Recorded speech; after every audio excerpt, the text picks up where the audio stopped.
जिद है तो इतनी है, अरमां है तो इतना है, लिखना है हवाओं पर खामोश सा अफसाना, खामोश सा अफसाना, खामोश सा अफसाना।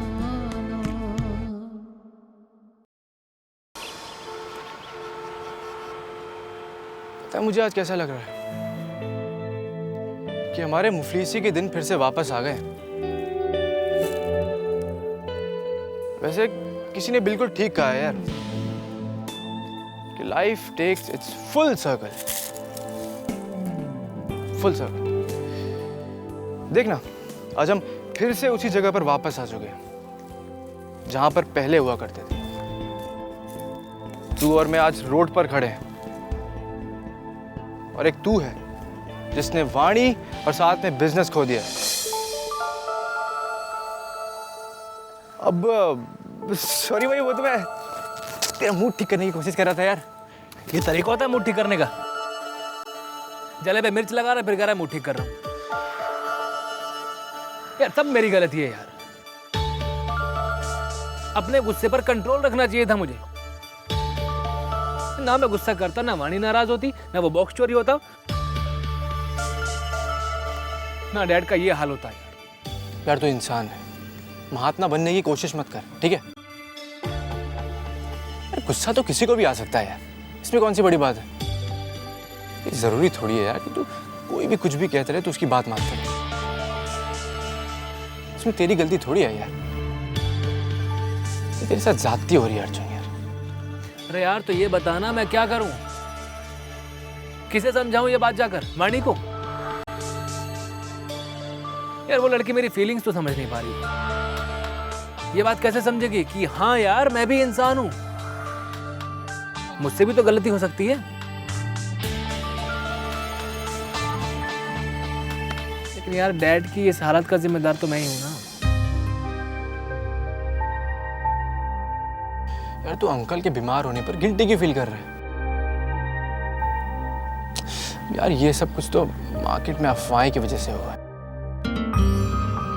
यार कुछ दिनों से वो वैसे भी बहुत टेंशन में थे, तो ये सब तो होना ही था।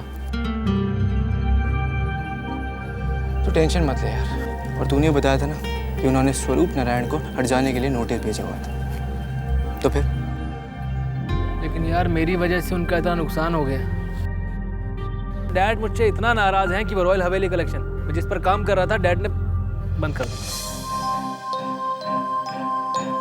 और उस पर ये स्वरूप नारायण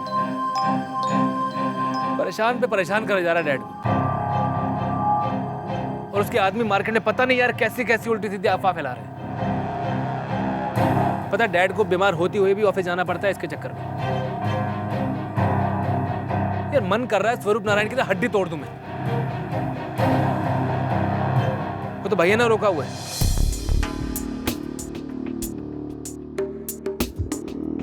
हम स्वरूप नारायण की हड्डी पसली तो नहीं तोड़ सकते, लेकिन हाँ जिन आदमियों से वो ये सब कुछ करवा रहा है उनकी जरूर तोड़ सकते हैं।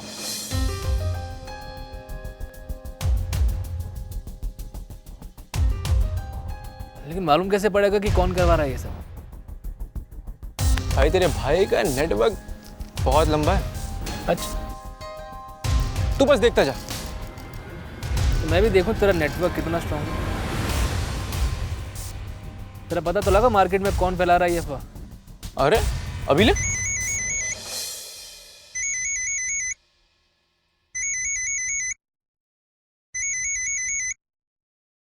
हाँ नेहा बोलो। मैं भी अंकल के साथ घर निकल रही हूँ, तो तुम्हें कुछ बात करनी थी ना? हाँ, so by what time are you reaching home? हाँ मैं अभी आ रहा हूँ, बस अभी पहुँचता हूँ। ठीक है, आई सी यू। या आई सी यू देन, बाय बाय। या यार बबल जाना होगा अभी, नेहा से जरूरी बात करनी है कुछ। हम दो भाइयों के बीच में लड़की कब तक दीवार बनी बैठी रही है? ये सब छोड़, तू बस पता लगा ये सब कौन करवा रहा है, ठीक है? चल ड्रॉप करता हूँ तुझे, आजा। चल चल चल जल्दी।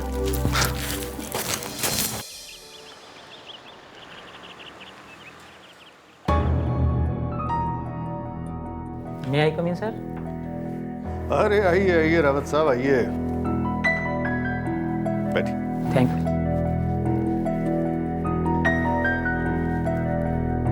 सर। वो चेयरमैनशिप के लिए मैंने आपका नाम दे दिया है और सारी फॉर्मेलिटीज भी पूरी कर दी। ये आपने बहुत अच्छा किया रावत साहब, सही वक्त पर दिमाग में आ गया, वरना नाम लेने की आखिरी तारीख भी निकल जाती और हम बस अफसोस करते रहते। सर एक दिन अगर और देर हो जाती तो आपका नॉमिनेशन नहीं हो पाता। तो रावत साहब आप क्या कहते हैं, इस बार हमारे जीतने के क्या चांस हैं? देखिए, ये सोच के मत बोलिएगा कि आप हमारे यहाँ के एम्प्लॉय हैं। आपके पिताजी के बाद आप यहाँ का काम देखते आए हैं, इसलिए बेहिचक होकर बोलिएगा। देखिए सर, अगर सच कहूँ तो 90% जीतने के चांस अभी केशव कपूर के ही हैं। कब तक रहेंगे? और वैसे भी वो अभी बिस्तर पे पड़ा है, हार्ट अटैक की वजह से। सर शायद आपको पता नहीं है, कपूर साहब ने आज से दोबारा ऑफिस ज्वाइन कर लिया है। क्या बात कर रहे हो? कल तक तो वो बिस्तर पर पड़ा था, आज ऑफिस कैसे पहुंच सकता है? जरूर कोई गलतफहमी है। सर कोई गलतफहमी नहीं हुई है। मेरा एक जानने वाला कपूर साहब के ऑफिस में काम करता है और उसी ने मुझे बताया कि कपूर साहब ने आज से दोबारा ऑफिस ज्वाइन कर लिया है।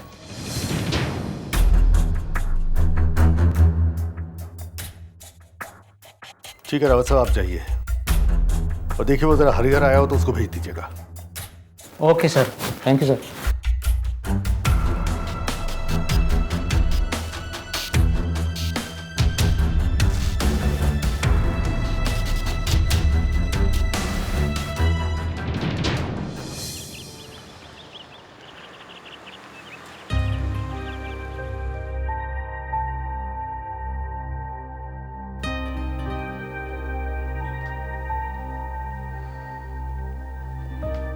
भाई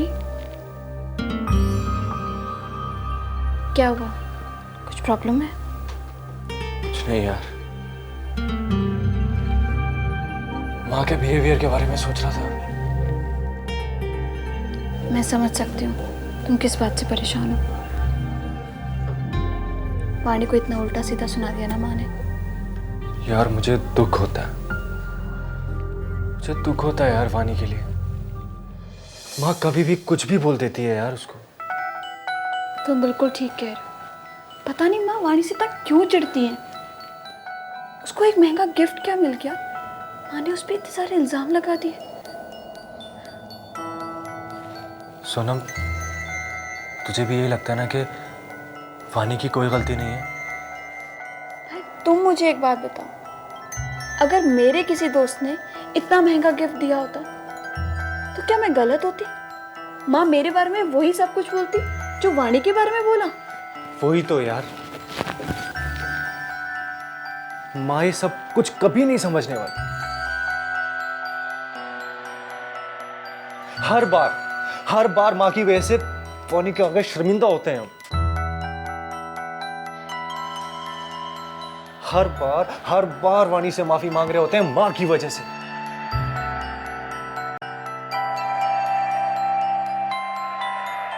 लेकिन इस बार लगता है कि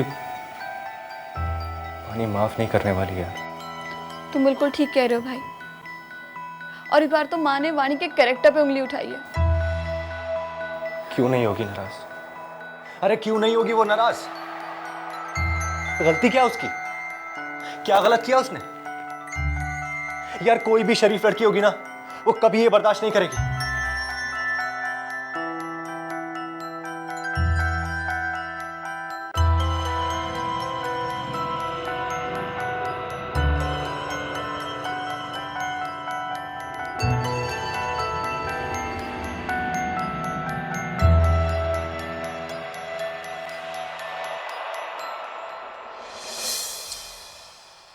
जीजा जी,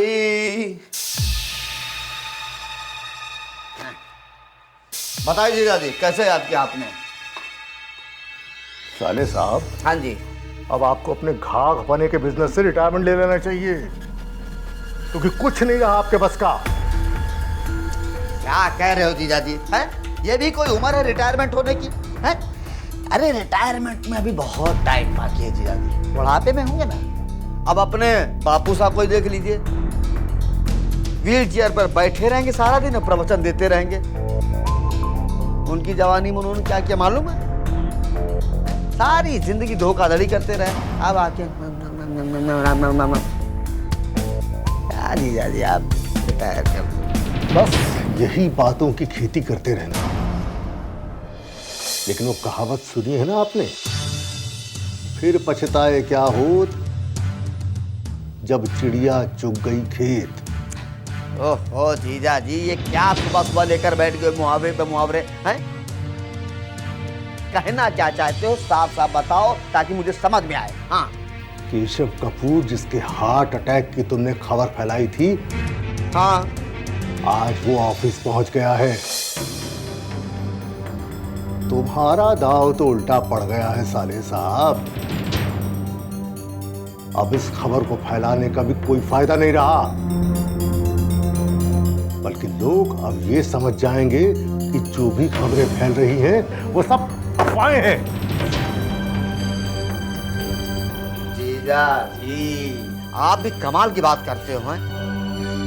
अरे केशव साहब बीमारी में उठकर ऑफिस में आए हुए हैं, किसकी वजह से? मेरी वजह से, हमारी वजह से। अब अगर वो घर पर बैठकर आराम करते ना तो शायद ठीक हो जाते, लेकिन अब ऑफिस में काम करते करते टपकने के चांसेस ज्यादा हैं, समझो। तुम सिर्फ ख्याली पुलाव पकाते रहना, कुछ नहीं होगा तुमसे। अरे जीजा जी आप भी कमाल की बात करते हो हैं?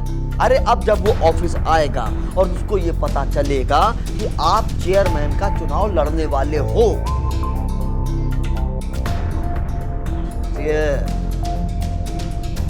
सोचिए जीजा जी इसकी क्या हालत होगी। अभी अभी मुझे रावत ने बताया है क्या? कि अभी भी उसके जीतने के 90% चांस हैं। और केशव कपूर बहुत जिद्दी इंसान है और हमारे खानदान से नफरत करता है। नफरत में बहुत ताकत होती है साले साहब, वो पीछे नहीं हटेगा। जीजा जी नफरत तो हम भी करते हैं, लेकिन उनकी तरह सीधी साधी नफरत नहीं। हमारी नफरत में घाघपन है, शातिरानापन है। बिजनेस में तेज हो सकता है, लेकिन घाघपन में और शातिरानापन में नहीं। उसके तो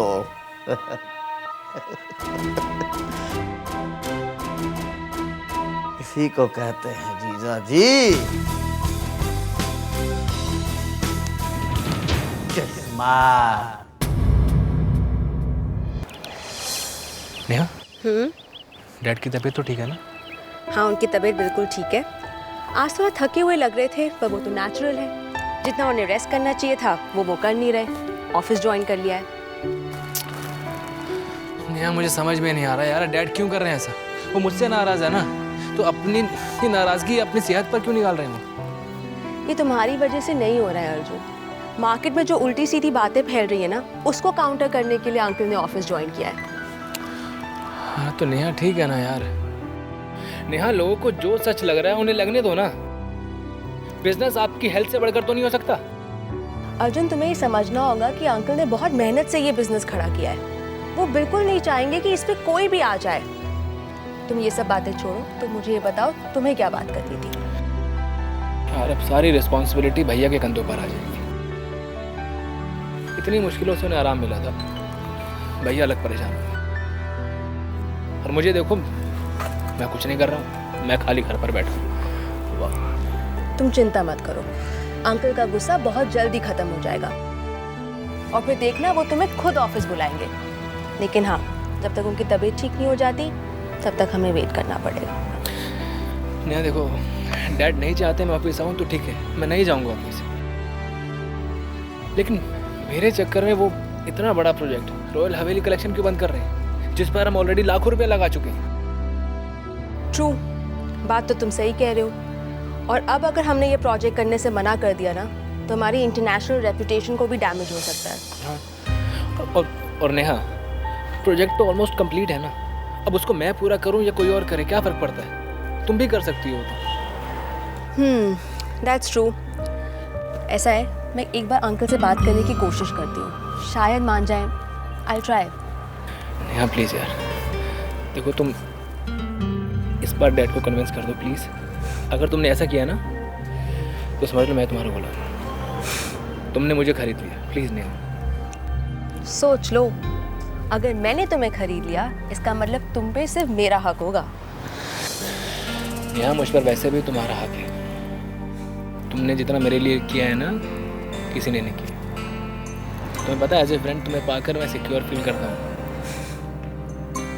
प्लीज़ नेहा, प्लीज़ नेहा यार, डैड को मना लो प्लीज़। ठीक है, तुम चिंता मत करो। ऐसा कभी हुआ है कि तुमने मुझे कुछ भी काम करने को कहा और मैंने नहीं किया हो? आई प्रॉमिस यू, मैं अंकल से बात करूंगी एंड होपफुली मैं तुम्हें बहुत जल्दी गुड न्यूज़ भी दे दूंगी।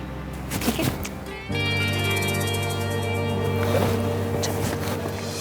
कैसे पता लगाऊं उस लड़के के बारे में कि वाणी सचमुच इससे प्यार करती है? वाणी के घर तो मैं जा नहीं सकती। अगर पहले से पता होता कि नौबत यहाँ तक आ गई तो मैं झगड़ा ही नहीं करती। लेकिन अब क्या हो सकता है। माँ, अरे तू आ गई? सोनम नहीं आई? नहीं, सोनम की क्लास थी और मेरी लेक्चरर की तबीयत खराब हो गई, इसलिए मैं जल्दी आ गई। अच्छा हुआ तेरे लेक्चर की तबीयत खराब हो गई। लेक्चर नहीं, लेक्चरर। हाँ वही। समीरा, मुझे तुझसे बहुत ज़रूरी बात करनी है।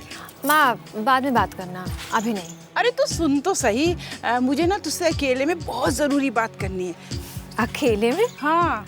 अच्छा माँ, बताइए क्या बात है। तू ये बता कि तू सिद्धार्थ को कितना प्यार करती है? लो, ये भी कोई बात हुई? भाई, कौन बहन अपने भाई से प्यार नहीं करती होगी? और इस दुनिया में ना मैं सबसे ज़्यादा सिद्धार्थ को प्यार करती हूँ। तो तुम नहीं चाहोगी कि वो दुखी हो? नहीं माँ, मैं तो सपने में भी उसे दुख देने की बात नहीं सोच सकती। तुम तो उसे दुख नहीं दोगी, लेकिन कोई और देगा तो तुम क्या कर लोगी? अगर कोई और उसे दुख देगा ना तो मैं उसे छोड़ूंगी नहीं। देख समीरा, तेरे भाई का मन ना वाणी से जुड़ गया है और उसकी खुशी के लिए मैं सब कुछ कर सकती हूँ। उसकी खातिर मैं वाणी को भी अपनाने के लिए तैयार हूँ। हाँ, तुम ये क्या कह रही हो? सिद्धार्थ सुनेगा तो खुशी के मारे पागल हो जाएगा। जब तक सब कुछ ठीक नहीं हो जाता ना तो सिद्धार्थ को नहीं बताएगी। उसमें भी एक अड़चन है। अड़चन? कैसी अड़चन माँ? वो अमीर लड़का जो आजकल वाणी के घर के चक्कर लगा रहा है ना, कहीं वाणी उसे पसंद तो नहीं करती? नहीं माँ, ऐसा कुछ भी नहीं है, ऐसी कोई बात नहीं है। देख, हमें अपनी तसल्ली के लिए सिद्धार्थ और वाणी के बीच में से उस लड़के को हटाना तो होगा ना। माँ, मुझे तो यकीन नहीं हो रहा है। माँ, तुम ये क्या कह रही हो? सबको लगता है मैं सिद्धार्थ की दुश्मन हूँ। अरे बेटा है मेरा वो, मैं उसकी खुशी के लिए कर रही हूँ ये सब कुछ। तू बता, तू मेरा साथ देगी ना इसमें? माँ, मैं इस काम में तुम्हारा पूरा साथ दूंगी। ठीक है, तो तू ये पता लगाने की कोशिश कर कि उस लड़के की और वाणी की बातचीत कहाँ तक पहुँची और वो लड़का है कौन। ठीक है माँ, मैं पूरी कोशिश करूंगी उस लड़के के बारे में पता करने की कि ये लड़का है कौन और वाणी के दिल में इसके लिए क्या है।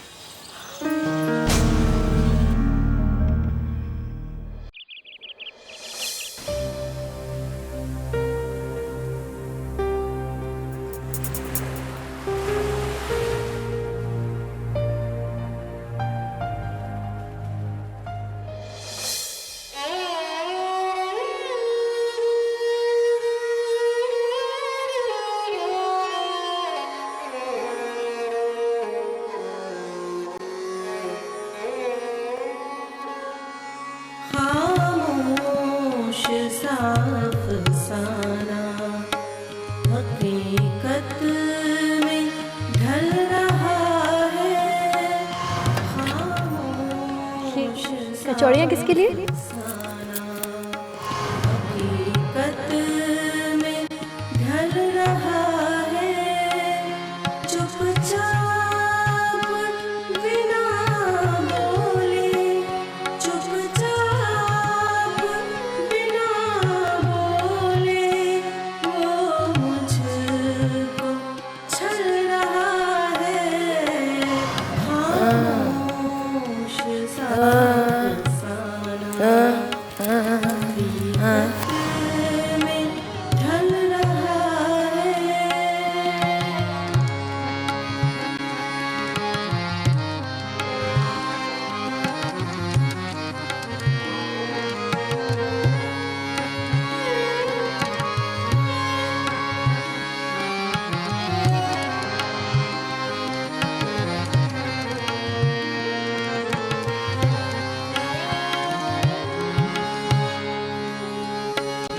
मेरी सांसों में आवाज़ उसी की है। मेरे साज़ों में आवाज़ उसी की है। मैं चाहती हूँ कुछ और। खाना खाकर लगता है कि यार तुम रोज टिफिन बोलो और रोज मैं टिफिन लेकर तुम्हारे पास आऊं, तुम्हारे साथ बैठ के खाऊं। बिना बोले वो मुझको छल रहा है। खामोश सा अफसाना हकीकत में ढल रहा है। किसके लिए रो रही है वाड़ी तू? अर्जुन के लिए।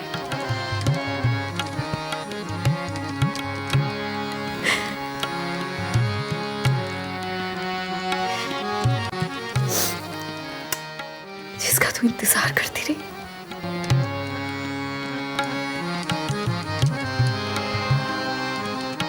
और वो नहीं आया,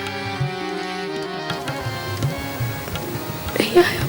खामोश सा अफसाना हकीकत में ढल रहा है। हकीकत में ढल रहा है। आज दिन भर इंतजार किया था उसने।